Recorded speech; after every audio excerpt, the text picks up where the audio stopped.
And I thought I would show you some funny art, not funny, but just, I was thinking about perspective and about like, what is perspective? And the word perspective actually comes from the Latin word perspectus, which is to look or to look ahead, right? So this is a Japanese artist, and she's a fashion, she's kind of like a fashion slash fabric artist. And she decided to create work that was called urban camouflage. And she had some concerns about her safety in parts of Tokyo. And so she decided to create a line of clothing that would operate as urban camouflage. So if you felt like you were being, you know, followed or whatever, you could take your clothes like this. There she is. She's demonstrating the, so you could hide in plain sight. You know, you could hide in plain sight as a vending machine. She's also designed backpacks for children. So if children are being followed, they can hide as an emergency fire. See, here he is here. And then he just changes it, and quick change-out, he looks like a fire extinguisher. There he is. And so the unassuming bad guy will, this is also a purse that looks like a manhole cover. So if you're walking down the street and somebody's trying to mug you, you turn a corner, you can throw your purse, unfurl it, throw it on the ground, and the unsuspecting bad guy will run by thinking it's just an everyday manhole cover. And then of course you can go back and get your purse later. So, all right. That was a little tidbit of art for you guys on Monday. Yeah, exactly, Jaylee. I know it's kind of out of the blue, but I thought it was kind of great. Just the idea that we could live in environments. Since we're going to be drawing environments, I thought, well, why not? What are some other ways people have kind of dealt with the environments? Pickle stuff. Okay, so perspective. We've been more or less dealing with perspective as a system of, oh, let me give the bird some food so it'll stop. Please stand by, guys.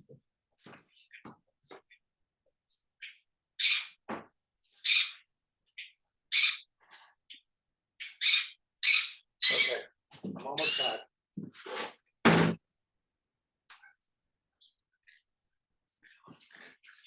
So hopefully that'll keep her quiet while I do this. Okay. Now, perspective is a way of drawing, or it's kind of an age-old challenge.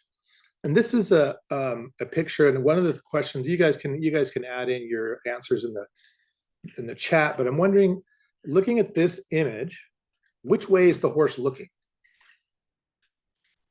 Is he looking forward or is he looking away? And how do you know? Or you can just chime in and just kind of unmute and chime in. What do you guys think? I think he's just looking behind. Like he's turning his neck to look at someone behind him? Yes. Okay, Brian says he looks like he's looking at the sunset. Anybody else? Yeah, it looks like Reagan says, looks like he's looking away, right? I'd say he's looking back at us. Okay. Looking back at, so it's kind of, sounds like a little bit of a both and. All right, well, I'm not actually sure. So what do you guys see here? You may have to zoom back a little bit. I just see damage. Damage? Yeah. Cow, you see a cow, Jaylee? All right. I'd say like a sheep, someone, I'm not sure. A cow, right. Hmm. When I first saw this, it looked like an aerial map from a, you know how like high altitude aircraft will take an aerial map of an area to figure out like what's going on there. But yeah, it's a cow. This is Wang Jimeng. This is a different kind of perspective. And what I want to get at is in all our exercises here, this kind of perspective is called atmospheric perspective. And this was done in, well, you know, maybe 1100 or something. It says around 1096, but he did not live to be 100, 200 years old. So, but I guess what I'm trying to get at, here's another, this is like a possibly a photograph of San Francisco. And this, even though it's photographic, it still has, oh, Brian, you saw somebody on the left is funny. Even though this has this is a photograph, this is still atmospheric. So what we read and what I'm trying to get at, you guys, is that when we look at an image and we see space, and not space like, Star Trek, space is in like a three-dimensional place that we might actually go. One of the arguments that I want to make to you is that we are reading the picture. We're not looking at a drawing. There's no natural connection between a bunch of lines or even a bunch of film grain on a piece of photographically sensitive paper. There's no direct connection between those pictures and those lines and the marks that we see and the truth. Okay. This is I don't have my notes up, but let's see if I can. Sorry for the bird, guys. She's just been on all day long. I have the artist, and I'll put this up for you. But this is an early isometric piece. Give me a sec, guys. I'm gonna just pause and share.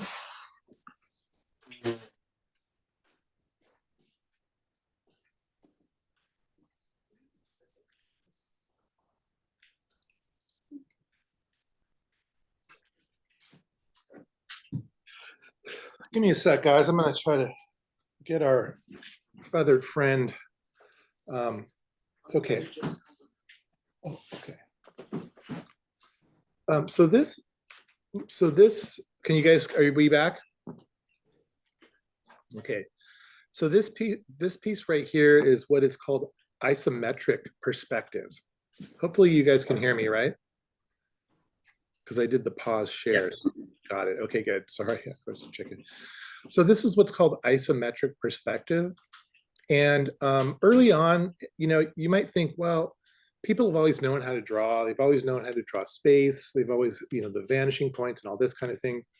But in point of fact, in early on, the ability to represent perspective, or at least a three-dimensional space in a two-dimensional picture plane, is a problem of artists for thousands of years, only with the caveat that they believed that the picture plane was actually, there was a possible direct correlation between what one was seeing on a piece of paper or in a painting and the actual so-called truth of looking out into the world and seeing a space. And that there was a kind of a correspondence between the spaces that one was actually seeing and the picture that one was drawing to represent that space. So there's kind of a conundrum happening early on in Western art, at least. And the question was, how do we represent a world that is infinite to a certain extent spatially, and that never sits still? It's always moving. How do we do that on a piece of paper that's flat, flatter than a pancake? And how do we convince people that what's on the paper is as close a representation to what is real as possible?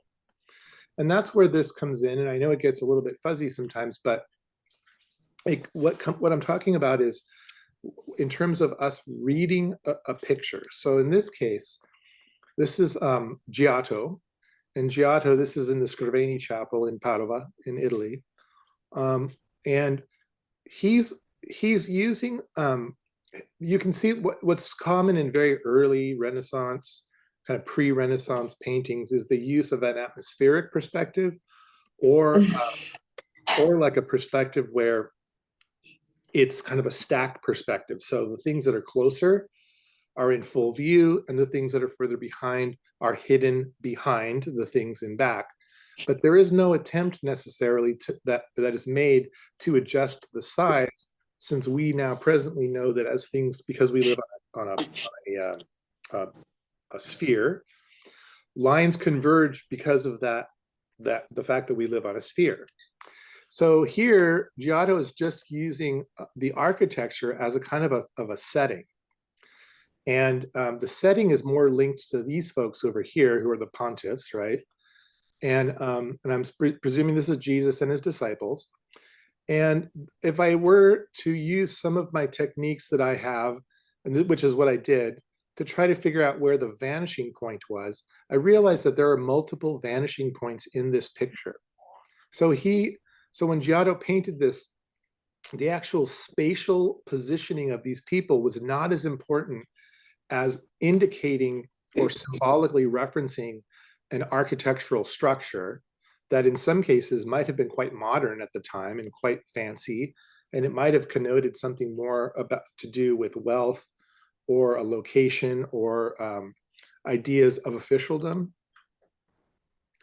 And one of the issues that people came up against was, how do we, this is Albrecht Dürer, how do you represent an object on a picture plane that is what's called foreshortened? So this fella here is, this is like a frame, and it's translucent, and that frame would close. And then here's a lute of some kind. And when he's looking at the lute, you can see that this part right here is here. This long neck, while we're looking at it sideways, is quite long, but in this point of view, it's different. It's very, very short and compressed, but also it looks like it tends to go out in size.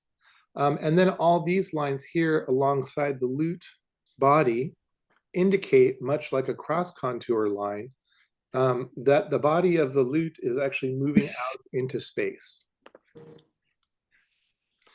I don't have the artist up in front of me, but this is what's called a color study. And oftentimes this is from probably 1500s, between 15 and 1600s, and or perhaps later. But this is, I believe, in what was then called Netherlands, Holland, and this is a picture of the inside of a large cathedral of some kind, right? You have barrel vaulted ceilings right here and these archways. And so one of the things I wanted to bring to your attention is that once artists in the Renaissance really started to iron out and agree upon a convention, which is what perspective is. It's a pictorial convention.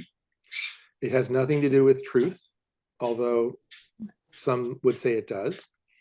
One of the things that they agreed upon was that since we live on a sphere, that there is a vanishing point in any given situation, and that the vanishing point is more or less where all lines converge on the horizon, where we can no longer see over the edge of the earth. Now, close up, what this ends up doing is it puts the horizon line more or less always at the height of our eyesight, so where your eyes are. So if you're walking down the street and you're walking down, say, like a mall or something like that, and you want to know where the vanishing point is, and let's say you were drawing it, more or less what you would do is figure out where's the height of my eye, and the height of your eyes would actually be the point at which the surface of the earth kind of goes around, and that's where your vanishing point is. However, I'm not going to say that the vanishing point is always at eye level, and some teachers do say that. I don't think that is correct, because there are multiple points of view, and the world is not man-made, right? It's supernatural, or it's hypernatural, where it comes from the Big Bang, whatever. So in this case, what artists have done is they've figured out, how do we figure out where the horizon line is in an existing space? So this artist, whomever it is, if you can follow my mouse, this artist lined up all of these pieces of architecture, and you can see how they create this sort of line all the way up. I'll connect to the underside of these pillars, this little lip, and then if I can draw a line straight there, straight there, straight here, there, and it goes all the way down. You can also see that on this side, there are some lines that come down, and they all kind of wind up right around here. Even this line right here is kind of climbing up ever so gently. And as such, what we can figure out is if we presume that the vanishing point in any given photo or picture corresponds with the eye level of that person, and we're familiar with the piece of architecture or the location, we can determine whether or not this person was sitting down, drawing, or standing up. We can determine if we knew more about them, if they were of small stature or tall stature. We could also, by virtue of the light and the shadows that are cast, guess what season it is. And so if we could get a relative date on this, and we look at the costuming of the people, we might even go back in time and think, well, what would people wear when it was cold, when it might have been spring, it might have been winter. Probably it was spring or fall in this picture. And it looks like the person was sitting down, right? So if I compare this guy to this, the base of this pillar, I can see that these are quite tall, and probably if this man were up here, he would be about this tall. So these are about waist high, or maybe like shoulder high. And so that lets me know that, in fact, this person was probably sitting down drawing this image. And so it's almost like picture forensics. Like you can go back and look at pictures in different museums and kind of tell how the artist did it. This is Henry Fox Talbot. And Henry Fox Talbot was a guy, he wasn't an artist per se, but he did like to travel quite a lot. And this is before cameras. You can actually, I've been looking online, and you can actually buy a camera lucida. And you can do this very thing.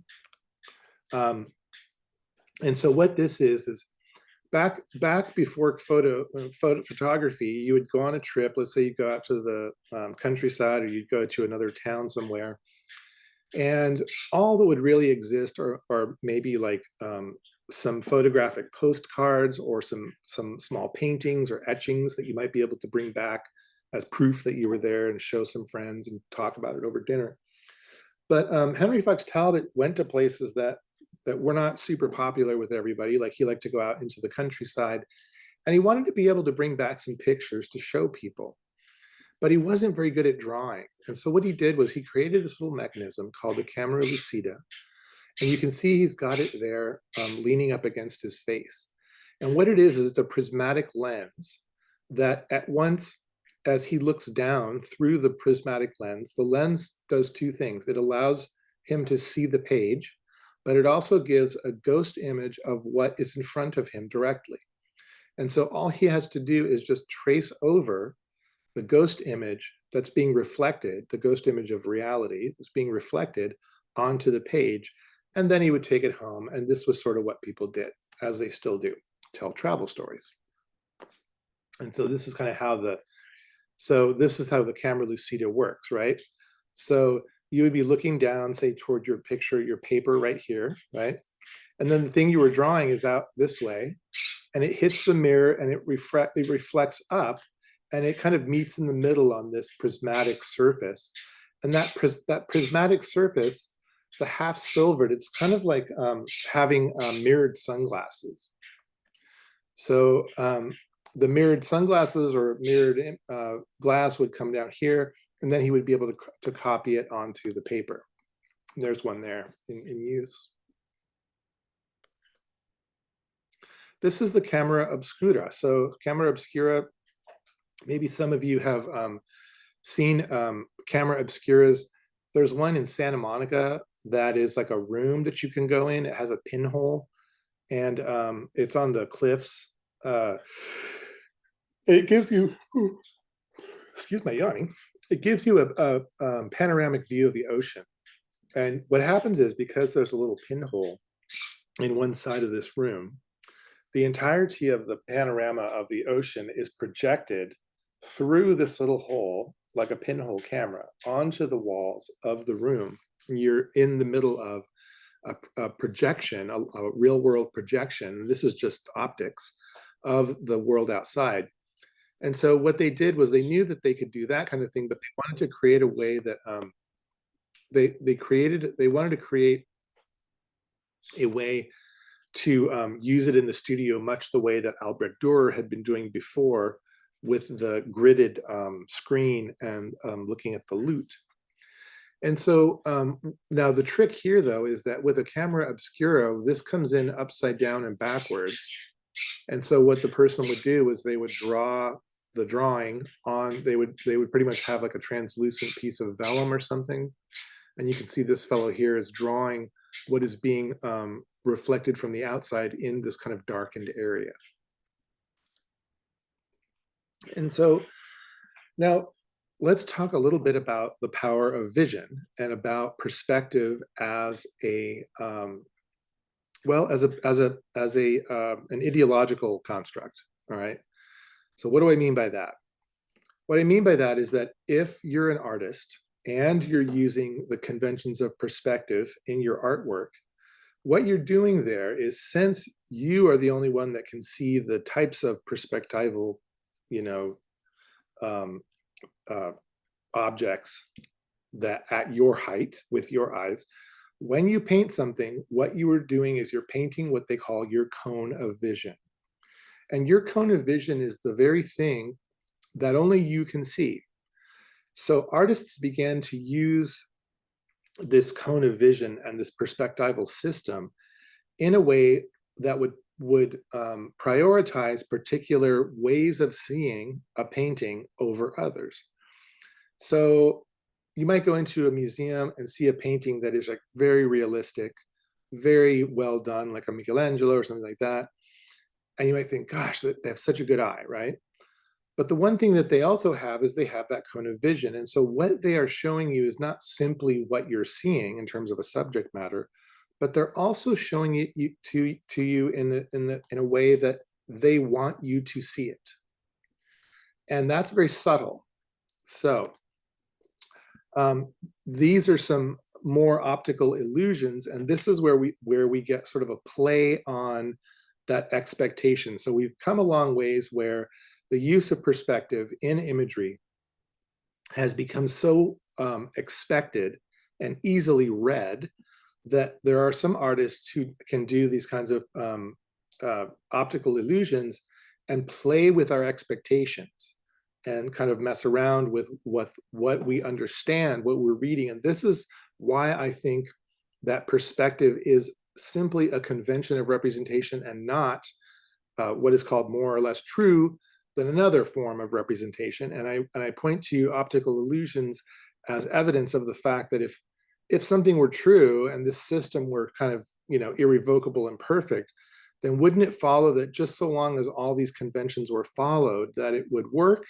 Not exactly. And so you can see how this image here, it looks fine up on top here. And then down below, you see this pillar's down there. These are all on the same plane. Are you guys seeing that? Okay, here's a question. So which is the tallest man in the picture? Which is the not tallest, like if we stood them back to back, but who's the biggest guy? Who's the biggest guy? The guy in the hat? Yeah. The one that's going bald. Okay. So so this guy's the tallest, and then this guy's second, and this guy's third in terms of size? No, I mean, like the biggest guy that was going bald This is one. taller. Yes. You think he's taller than this guy? Okay. Let me ask you guys this. Which image is taller? This one right here, this guy, or this guy? What do you think? From perception, the one in the back. I mean, I thought the guy in the hat looked the tallest because he's the closest. And Yeah, the further back because he looks the smallest, but that's perception just because he's further out. right. So that's the atmospheric. But I'm looking, so if you were to take your pencil, I want you guys to do this on your screen. Take a pencil put the bottom of your pencil in the front on the bald guy's head, and then with your fingers, kind of pinch up until your thumb is at the bottom so that your pencil's at the top of the bald guy and your thumb is at his shoes. Hold it there, and then I want you to compare it to the guy in the front. Move your pencil and compare. Now, which one's taller?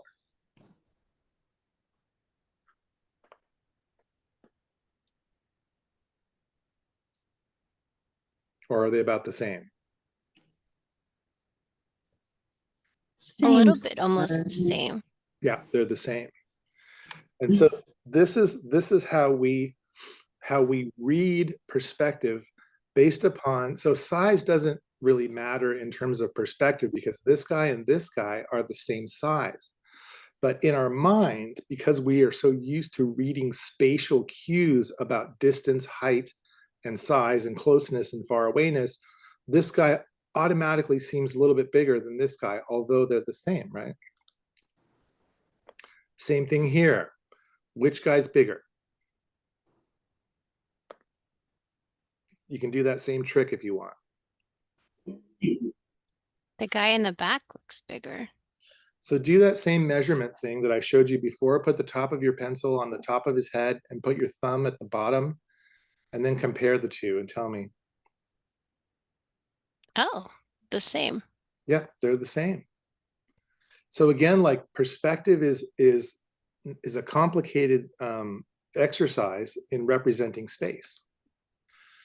Same thing's going on here, right? Are those lines parallel to each other, or is one bigger and behind? Same idea. If you want, you can use a ruler and lay it across your screen. But does this one look a little bit lower than this one right here? This is a little bit high. Maybe this is higher and this is lower. What do you guys think?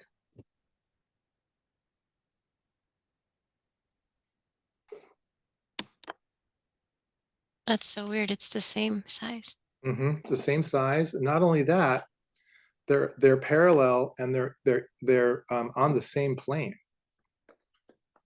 One is not bigger, one is not further away. If we took away this grid system, they would just be two of the same size lines in a white picture plane. Fairly predictable. You guys have probably seen something like this, right?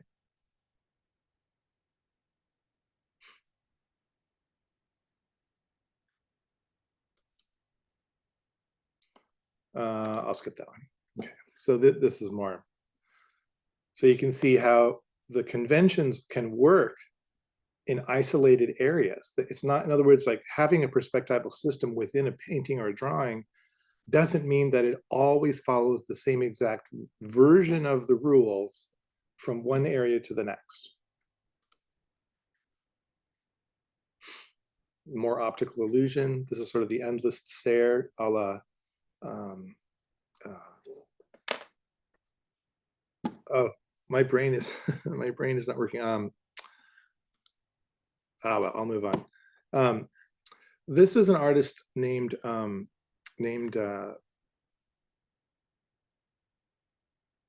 Toulouse-Lautrec, and Toulouse-Lautrec was a little person, and he was an artist in France at around like the 1860s to the turn of the century.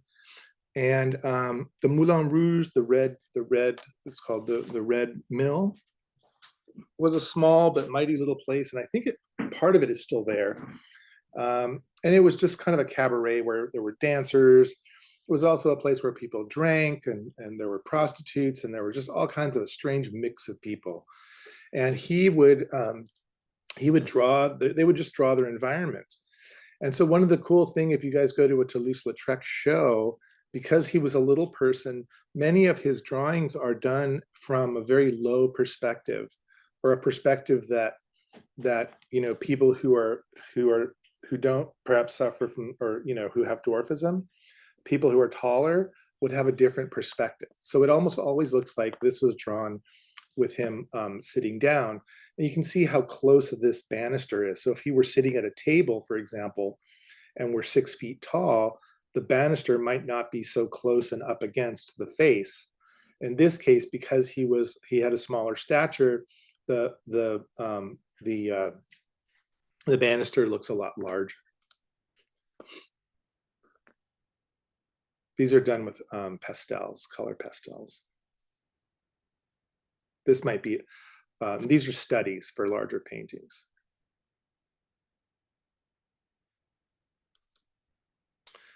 This is a charcoal drawing, believe it or not, and this is also perspective. It's a system, right?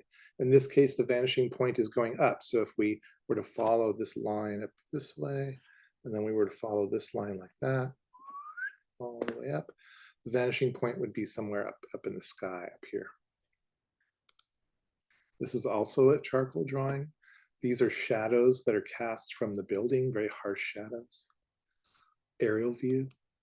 Okay, so this is sort of the theoretical two-dimensional version of perspective, and I'll do a little demo for you guys on paper after this slideshow. And so the way I look at perspective is that establishing what you're going to draw or where you're going to draw is the first thing. And then what you'll do is you'll figure out the vanishing point in that scenario. In this case, this is when we're just creating an optical representation of space where we establish a vanishing point, and then we can create like a shape down here, could be the side of a house. We could continue making the rest of the house, fill it in, and then we have something that is perspectively congruent with what the vanishing point dictates. And so you can see this is what's called single point perspective. This is what's called 2-point perspective. Now, in any given day with your own two eyes, you have like a billion-point perspective because there are a million jillion different points of perspective in any given situation. This is aerial perspective. So if I were truly looking at these and I were above it and this were floating in space, it would have a vanishing point that would vanish eventually down here. This is a 3-point perspective. 1, 2, 3. And so this is sort of this is 2-point, this is 2-point, right? And so and again, the vanishing point is going to be our eye line. Okay. We could also extrapolate this onto other things. So this would be helpful for people who are illustrators or who want to create fantastical worlds. You need to understand the perspective of a 3-dimensional planet. So hypothetically, unless you were going into another dimension, it's feasible to believe that if we had some other civilizations on different planets, those planets too would go along with notions of perspective because they are also on a sphere. Okay. So I haven't got the assignment quite finished up yet, and I'll post it right after class. But what I wanted to show you guys was in real life, and these are some photos that I took on campus of the Oceanside campus. What I want to show you is that when you're out in the real world, you can figure out where the vanishing point is, number one, by simply sitting or standing and then looking out into the distance, and you will know that wherever you are standing, wherever your eye level is, if you were to hold up a pencil, you would find the horizon point, the horizon line. So what I want to show you guys here is how to find the horizon line visually in an environment if you want to draw that environment on a piece of paper. So in this case, what I'm doing is I'm looking for angles. So I've got an angle here, I've got an angle here. This is the clock tower. Notice how these are all pointing down, right? Okay. This is kind of going straight across, but it is at a slight distance. But I could also use this. This could go up. So let me show you. I'm going to use the clock tower to show you how I can find the horizon line if I'm not exactly sure where it is. So I would at arm's length, I would lay my pencil along the edge of the, and if you guys can see me in the you guys can see me in the window, like, you know how you see artists doing like this when they have their arm out at arm's length. That's what this is. And so I can go like this with my pencil and move it around, and that's what I'm doing here. And as I go forward, I can kind of point it down. I'm gonna go with another one. You'll see that all these lines are kind of terminating in this little area here. And that right there, when I look at it, that is my horizon line. So if I were to draw this picture on, if I were to draw this on my page, I would use the horizon line here to determine composition on the page. So for example, let's say I wanted to draw the clock tower. What I've noticed is that the horizon line is in the lower like quarter of the clock tower, which means that if I wanted to position the clock tower on my page and make sure that I could get all of this, I would try to make sure that the horizon line on my page was lower in the lower 3/4 of the page. So that way I would be able to fit the top of the clock tower into the page, and then this would be much less. But if I started my picture with the horizon line up high, and I'll show you how this looks. Here's another one. This is the library before they redid it. Okay, so I'm doing the same thing using my pencil. See how I'm stabbing it down? See how it's winding up always around the same place? So there we have the horizon line. I find that this is a useful technique to use, especially if you have kind of buildings with oblique angles or multiple compound angles where it's not as easy to see where things are vanishing. And you can say, well, just hold it up to your eye line. Well, yeah, you can hold it up to your eye line, but what if you've got it slightly wrong and so on? So this is just another way of checking. Okay, here's another way of doing it. Coming down that way, up. This is a much more gentle slope you can see. And there it is. There's my horizon line right there. Another thing to look for are cues of perfectly flat lines in the middle in the building, and that'll also show you where you can find the horizon line.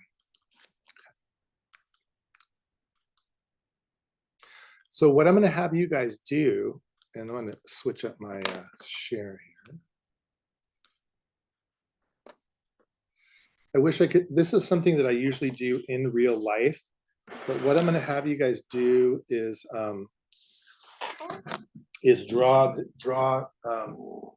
do an exercise first. Sheet of paper here. Do this in your sketchbooks.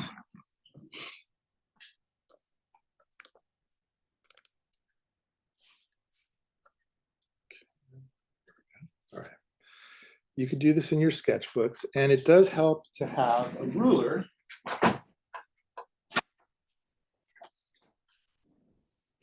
for this exercise. Square this up for you guys here. Okay. All right. So when I'm working with perspective, and I'm just going to go ahead and make like a mock page.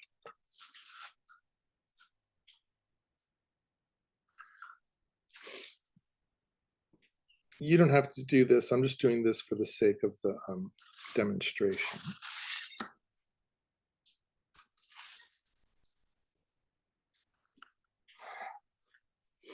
Okay, so let's say this is my paper, right?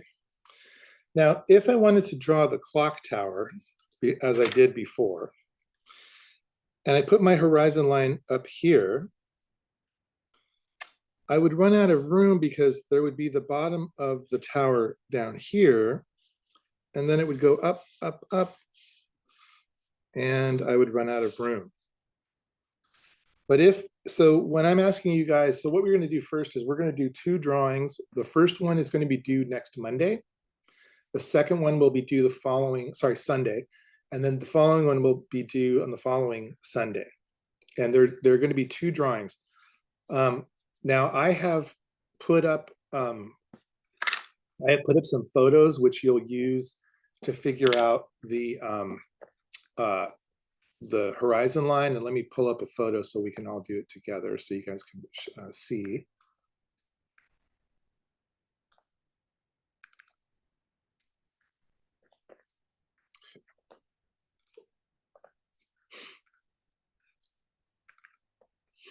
All right, so these are going to be among the photos that we have. So let's try and figure out where is the horizon line here.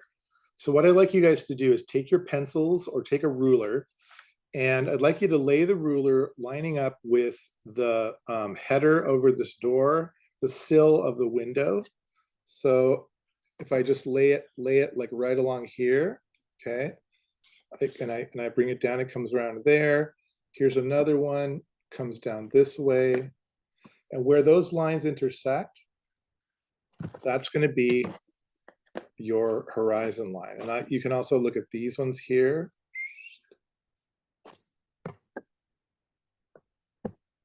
So it looks like the horizon line, from my point of view, is right around here. Do you guys see that? I wish I could film it from this point of view and show you. But what I did was I laid a ruler right along this line, and it brought me down. Yeah, the top of the stairs, good. So, and it brought me down here. And then I did this one, boop, boop, boop, boop, right? And then I did this one right here, doot, doot, doot, and it winds up right about there. So that's my vanishing point.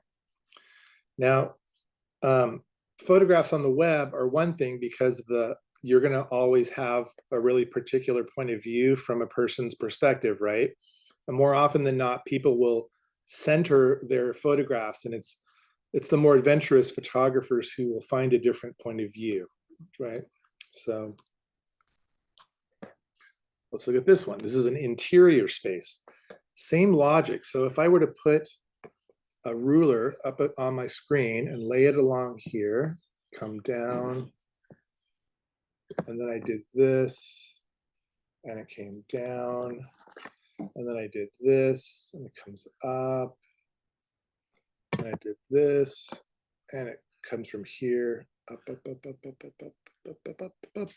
This, it looks like my my vanishing point would be like right around there somewhere. And that's kind of, and you can kind of tell, like some of the visual cues that I'm looking for are like these parallel lines that are parallel with the top and the bottom of the photo. So for example, the window frame. So what you guys are going to do is you're going to work with these pictures.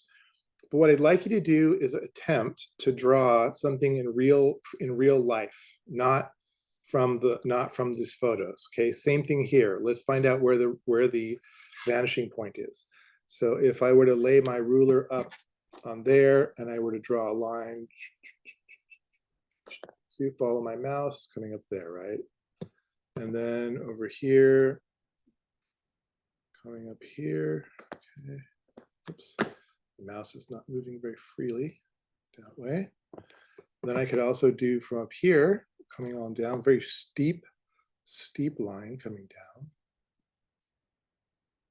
And then I could also do the tops of these windows right here. Come all the way down here. It almost looks like the vanishing points in the lower kind of third of the drawing right here, or the photograph, right?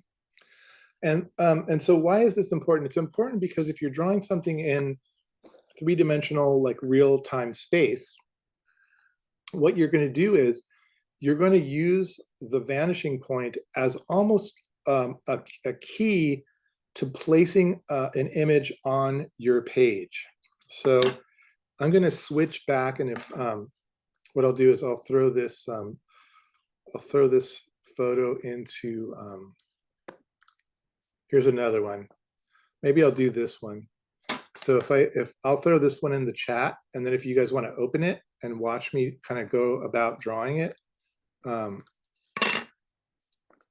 it'll kind of give you the it'll give you the idea. Okay. So I think the photo, I've put it in chat. Hopefully you guys can find it. I'm going to switch my my share to my drawing.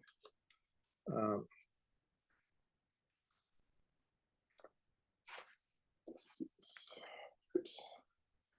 Okay, hold on. I know I've turned it off. I just wanted to kind of warm. So what I'm going to do is I'm going to try and figure out where the vanishing point is on this, and then I'm going to draw it accordingly onto the page.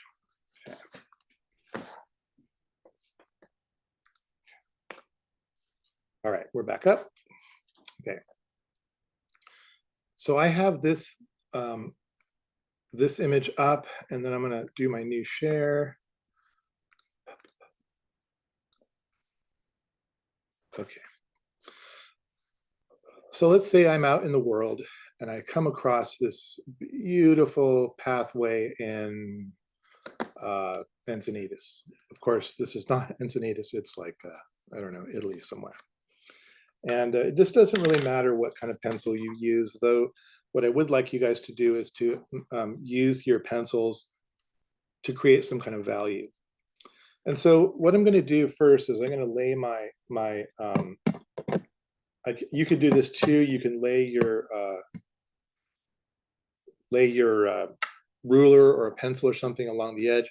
And I've noticed that the vanishing point of this image is very likely about, so if I do that, it's about, like, if you guys were to look, I'm going to change my my share so that I can help you guys do this. So if you're looking at this and we take a line and we go up from here all the way up, we start down here, we go all the way up. And while these aren't perfect, they do offer up enough information where I can create these vectors or lines that come down. And it looks like the vanishing point is in the lower third of the drawing or the photograph right about here. Okay. So now flash forward to my drawing page. And what does that tell me? If I have a vanishing point that's in the lower third and I put it up here, the 2/3 that I need to put in is not going to fit. So what I'll do is I'll put my vanishing point right about here. Okay. And I can make a line, a very light line, just to do that. Then what I'm going to do is I'll move in here and I'll start to block in some of the proportions. And so what I'm going to do is I've noticed that the street has this has kind of, I'm looking at it in terms of like 3 different shapes. And I'm going to go back to the photo. I'm going to toggle back and forth. And I've noticed that there's this kind of flat space up here, and it comes down and it comes down. I've noticed that this is more or less in the center of the page, but I'm going to use this as my starting point. And if I were to think about this shape right here, it almost looks like a pyramid, right? So I'll go back.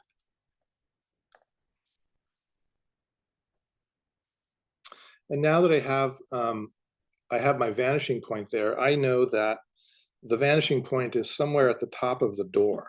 Okay. And so if I were to put the door in according to my calculations, right, I would see that the vanishing point kind of runs across into the door right there. So that's going to help me do my first thing. I'm going to place, and I'll do this kind of quickly. I'm going to place that door right there. Okay. And then it's got that kind of like little portico thing going on.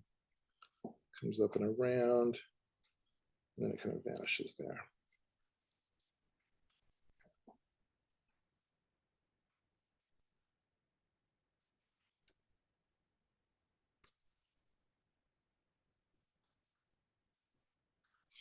Now that pyramid shape, the reason I did my door first is because I was trying to get that pyramid shape relative to kind of in there. Now the thing is, my paper is much smaller, and so proportionally what I'm going to do is I'm sizing my door because I don't want to draw the whole thing. I just want to draw a small kind of area of the space. And as such, I'm not going to try to fit everything in, but what I'm going to use is I'm going to use this door as my reference point. So remember when we were drawing with the fabric, we were using the parts of our fabric, our sketches, to establish the relative placement of things and also the relative size of things. Now in this case, I'm doing a vertical picture of a horizontal view. And so in that case, what I'm going to do is I'm going to use elements in my drawing to figure out how far away things are. So for example, I'm going to go back to the photo. And one of the things that I can do is I can remember how we held up our pencil on the screen where you can put the top of your of a pencil here and then use your fingers to get the distance. So I've done that, and I've got this kind of distance on the, if you guys can see my picture, I've got that distance. And now what I'm going to do is I'm going to use that distance to see how far away that planter is. And let me switch up really quick so that I can try to make this make sense.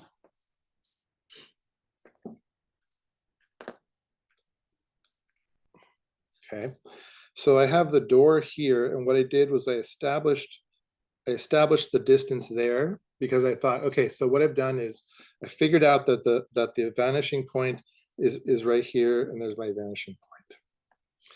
And I realized that a lot of the interest of the image is in the top 2/3 of the photograph.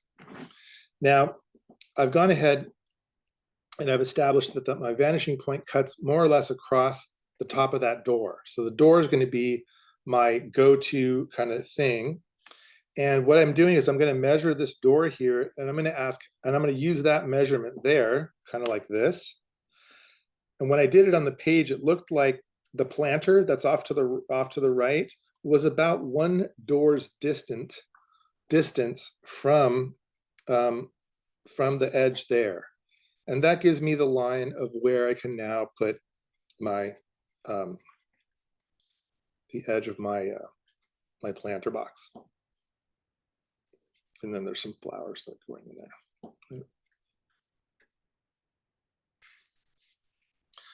Then there's a piece, then there's the part of the architecture that comes up there. And if I were to do the same thing with my box, and I do the same thing on my photo on the screen, it looks like the box and the edge of the building is about one box distant here. Okay, these are equal. And then I can start to shoot in the bottom part of my building there. And I can just keep doing that. And so as I keep doing that, I can also start laying my pencil across the page like this on the screen. And I can ask, okay, I'm going to shoot back and kind of give you guys show you a new thing. So now what I want to know is I want to know where to put the top of this balcony on my drawing. So if I were to lay my pencil horizontally across from the top of the door, I would more or less eyeball. What I could do is I could say, okay, well, where does the top of the door stop? So let's say it stops right at the top of this plant. Okay, and I'll zoom in. Well, I'm afraid to zoom in because I'm kind of playing around with my thing here, but let's see. So if I cut across from the top of the door, it's about the top of the plant. Now my question is, how far from the top of the plant, notice I'm using my elements, from here to here relative to, say, the height of the door. So if I measure the door, right, and I put the top of my pencil at the top of the door, my thumb at the bottom of the door, and then I know that this area right here is where I more or less created that horizontal line.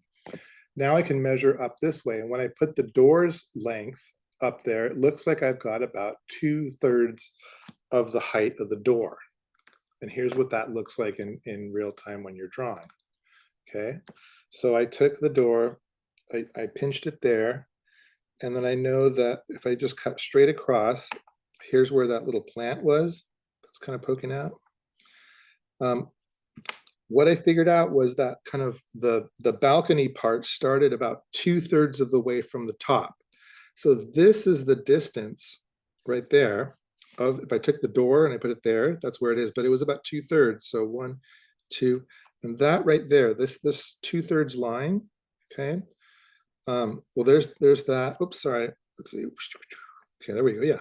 So this line right here. So what I did was I took that kind of coordinate on my drawing, And then what I did was I used my pencil and I put my fingers here on my drawing. And then I moved from across, there's that coordinate, and I put my thumb there. Then I realized that it was about 2/3 of the way up, and that's where this line is right here. And all that is by way of allowing me to figure out where to begin to draw the part of that building that that those outrigger joists are coming. Okay. And I can use my eraser to kind of clean up some of my lines.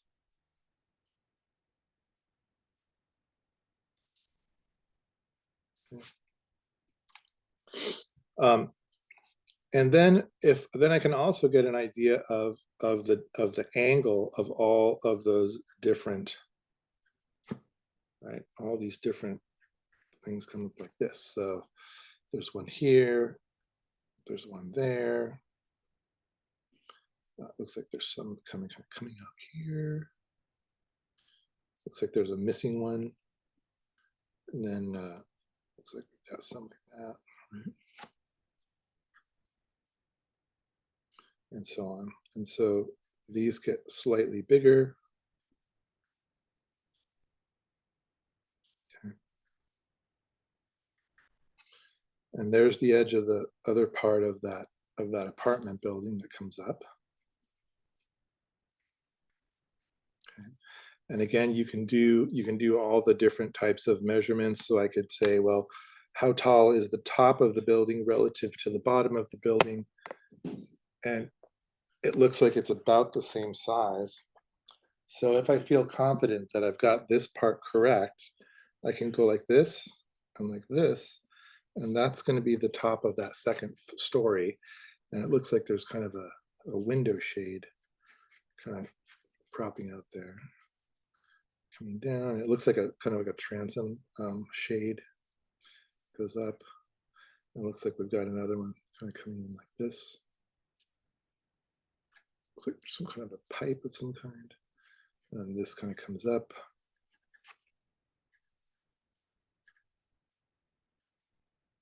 And after a while, you can kind of get a feel for the for which way the lines are going to go.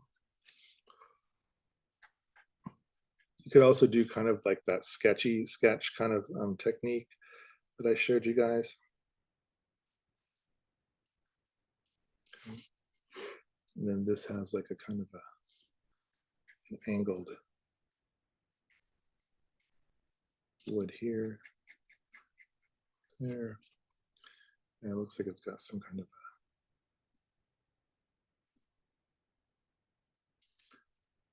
okay, this looks like it's got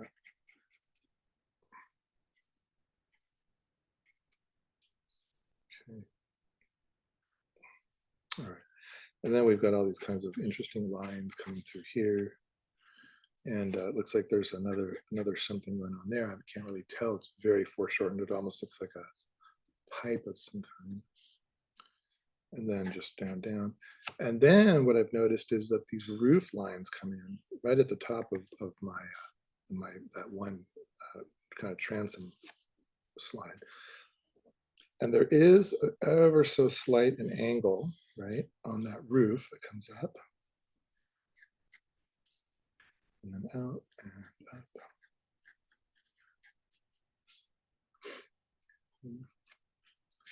And it looks like there's a kind of a bit of an overhang like this. And then we start in with these joists that are kind of coming up like that.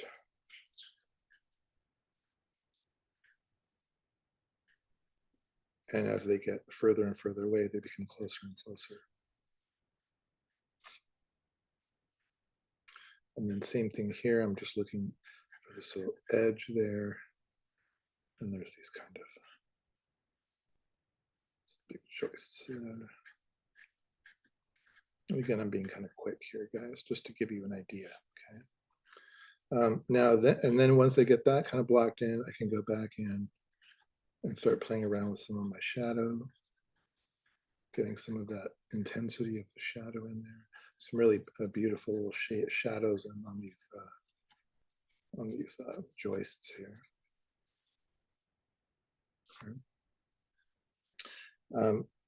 There's my door. I'm going to come back down here. The nice thing is when you're doing this, you can kind of jump around. You don't have to like just go from one point A to point B. You can kind of just draw to your heart's content wherever you feel like you want to go, right? And so now I'm drawing that outside edge. That thing comes around, and this is that kind of forgot what it would be, kind of like a would be a bit like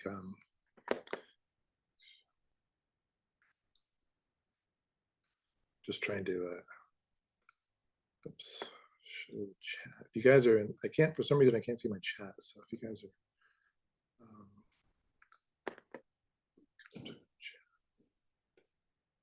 anyways, I'll just keep drawing for you guys. Okay. And you know, these old buildings, at times they just, I always have a tendency to make the tops of things like this a little bit too pointy, so bring it down. We've got this, there's not a whole lot of shadow in there, but there are those windows. And then there's some plants in the way here. That's okay. And then it's got that kind of nice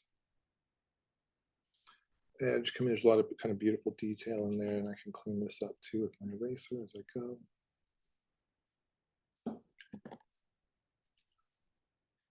It's kind of hard to see, but you guys can approximate, right?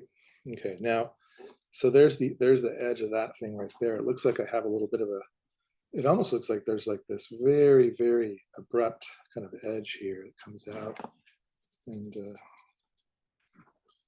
of give that little sidewalk area some love. Now I could get really detailed on the road if I wanted. Here's some of those pots. I could also just do a line of the pots that come down. They kind of come at this kind of an angle. Now, when it comes to this other building, I could draw. I'm trying to figure out this other building that's up here. I'm trying to figure out, where do I place it? Where is it relative to the edge of the door? So if I were to take this edge of my door and on my photograph and put my pencil on, and I lay it on there, I would notice that that the other building right there kind of is around, I don't know, maybe like 1/4 of an inch away. But the other thing too is I have to figure out where's the bottom edge of that building. And if I were to lay it horizontally across, it shows me that the bottom of the building is somewhere like right around here. Okay, and so if I were to just draw like a little quick reference line there, quick reference line here, now I have more or less a relative location for me to put that other building. And I'll just go ahead and kind of shoot that in. And so then I want to figure out, okay, where's the top of that building? When I looked at the top of the building ended about here. And so maybe like right about there. So what I'm doing is I'm using parts of my drawing as reference areas for me to better position the portions of the drawing of the thing I want to draw. And then I can also use my pencil to put it on the photograph, and I can get a relative idea of an angle where it comes to the top of that roof. Also, the bottom of this thing, it looks, I mean, just like old kind of medieval, you know, building, and also the changing the vanishing point. So I've got this kind of strange line that kind of almost looks like it's horizontal, but it's not. And then this is going to be kind of like the top wall that kind of comes in, and then the roof kind of comes over like this, and it more or less matches that. And then we've got, and then it gets more complex because at about so what I can do is there's a whole nother roof line coming in right around here somewhere, which I'd like to get in there. The first thing I want to do is establish this. And with my mind's eye, I can more or less bisect this when I'm trying to figure out where those shutters are going to be. And it looks like one of the shutters, it looks like they're about, looks like it's like 1/3 up. So the bottom of the shutters are kind of like this. They're a little bit wonky because they're old. And so the shutter comes up like that. And then like this, down.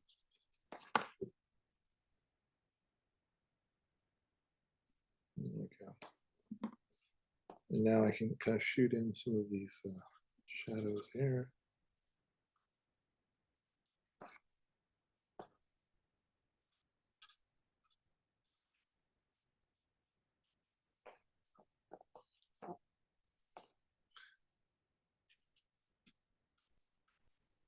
So you guys see where I am with the shutters.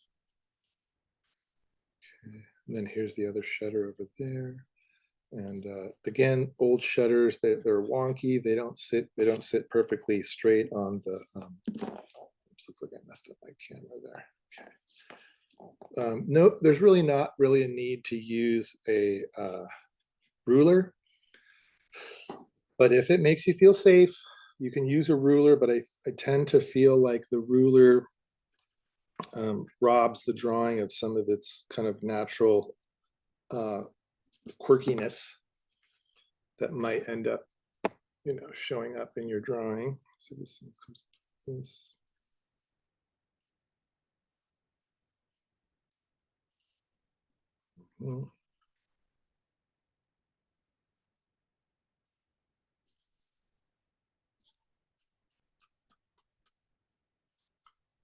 And now it does look like there's some kind of a thing going on here.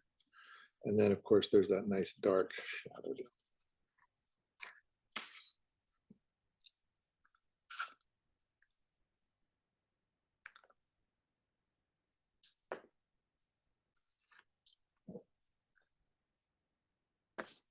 Sorry, I'm arranging windows on my screen so that I can. If you guys are messaging me, let me know with your voice because I don't. I've lost my. There's my chat. Okay, cool, got it.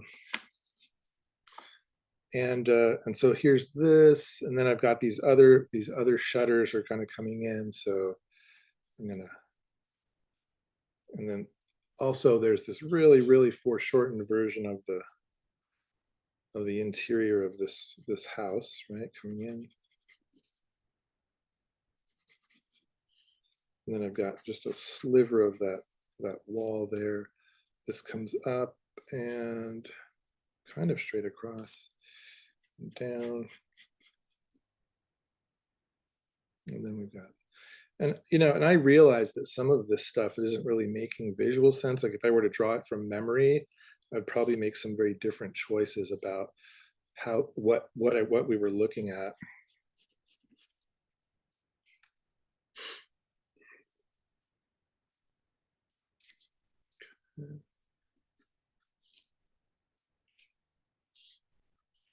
And then this is where that other, so now what I've got is I've got a reference point for the other, those other tops, which kind of come like this. Looks like there's one that comes down here.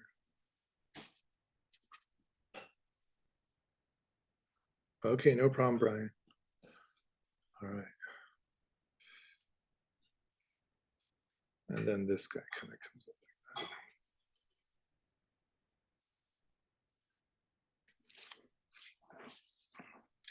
that. Now it looks like there's all kinds of texture on this building here.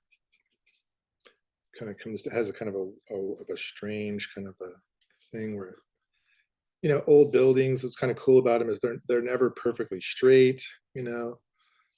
Looks like this part right here has to be a bit further down, so I can adjust that. Now when it comes to the pots also have this kind of linear organization, so, and they do get smaller in the background. So as I put the pots in here, and I can, you know, they're going to get slightly bigger as they come back. toward me.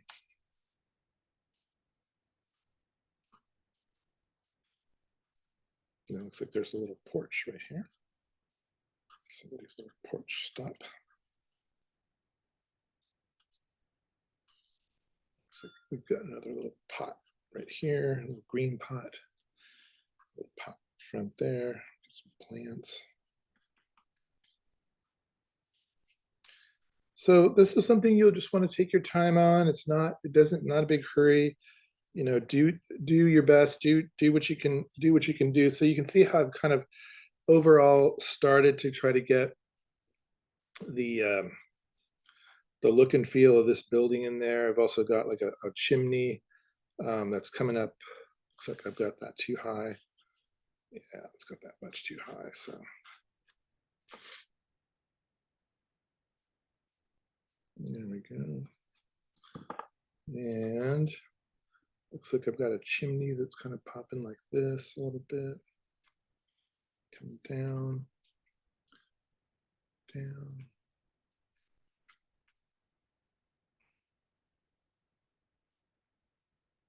And then of course I've got all these different, like all these little tiles, which you can just kind of approximate if you guys want. I've noticed that the roof line comes to here and ends about there. So, okay. And we've got like a line there. So this would be all my different. I'm just being very quick about it, right?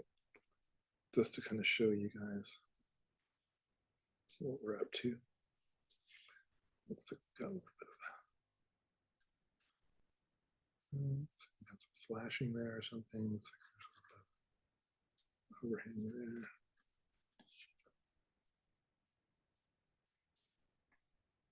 And then we've got this beautiful little peak, kind of beautiful little peak. And these are the kind of thing that makes it so beautiful, little details like this. Multiplicity of different architectural details kind of in the background. So we have another little chimbley in the back there. Ever so small. And then this guy's got a little thing going like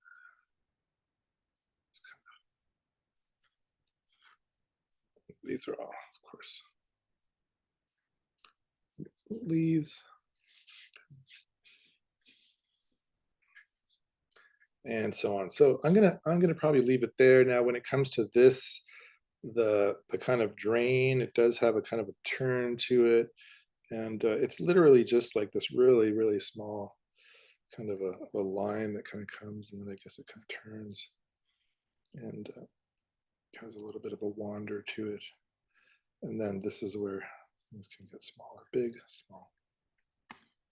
Okay.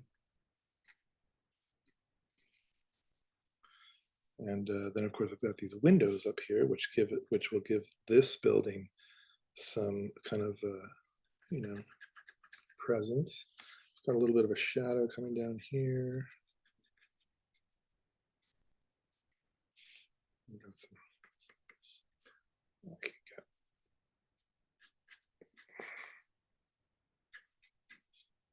one that goes there, and there's one across. Kind of starts, looks like it kind of starts like right there, up, over. Maybe that's a little bit too big. But again, if you guys aren't sure, you can use your own drawing as a reference point for these other elements. So the thing is, once you start, you've already started creating a situation where you can find your way around the drawing because you've put in all these different elements, and you know that if you're kind of being true to those elements, that you can rely on those elements to teach you about what else you're looking at in your drawing.